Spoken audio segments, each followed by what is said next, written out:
Tomorrow we're starting off on the Guingamp Bowl race. We're going to give it 100%. The forecast is looking very light. There's so much competition, anyone can win it.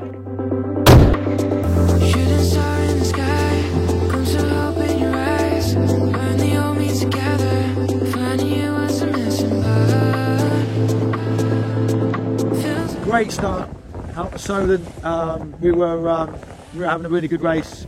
We're set up very much as a two-handed boat. You get to do all the roles, you get to know every element of the boat. Generally got one person that's probably more involved in the bow work, and that's me. And I quite like that aspect of it. I like to get off the boat absolutely destroyed, knowing that I've really given it my all.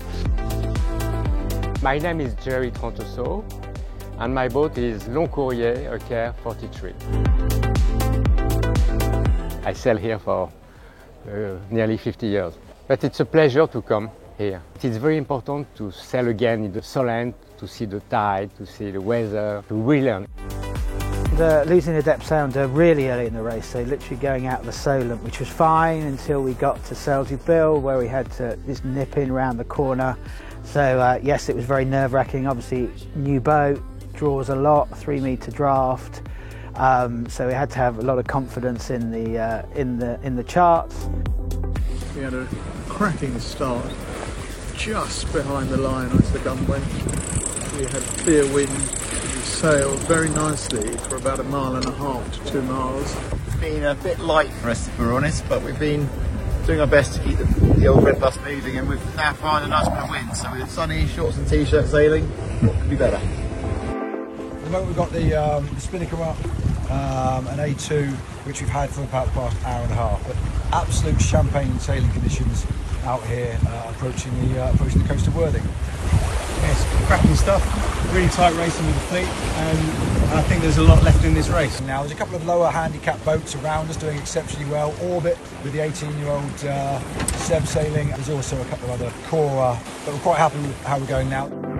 From the Griffin project for me, it's my first steps into offshore sailing, and certainly as a navigator. We've jumped into a 3600 for the first time this year, and we're against some really experienced, really good offshore sailors in the boats. And I think that what's really nice for us is to be able to line up against them and figure out, okay, what modes are working, what isn't. There's a lot of figuring it out together. Like, we're all on our initial steps in this, and it's nice to be in an environment where everyone's supportive and looking to get to learn off each other as much as we can.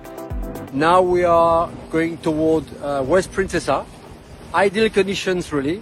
It's looking like Saint-Tropez in Brittany, and the next tricky point is going through the Lou, which I must pronounce the right way, I suppose. 80% of my crew did the Figaro. I did the Figaro. You need to be a good helmsman, a good navigator, a good trimmer.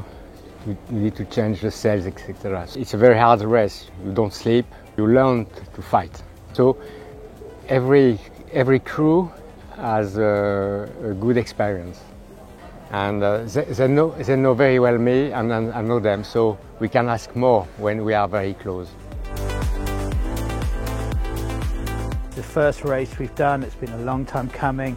We bought the boat from Japan almost a year to the day, so getting her here, doing the refit, getting her ready for offshore races. She'd never done an offshore race before, so we had to prepare her and get her ready. It was fantastic to cross the line. It was a feeling of great satisfaction, especially in the first race.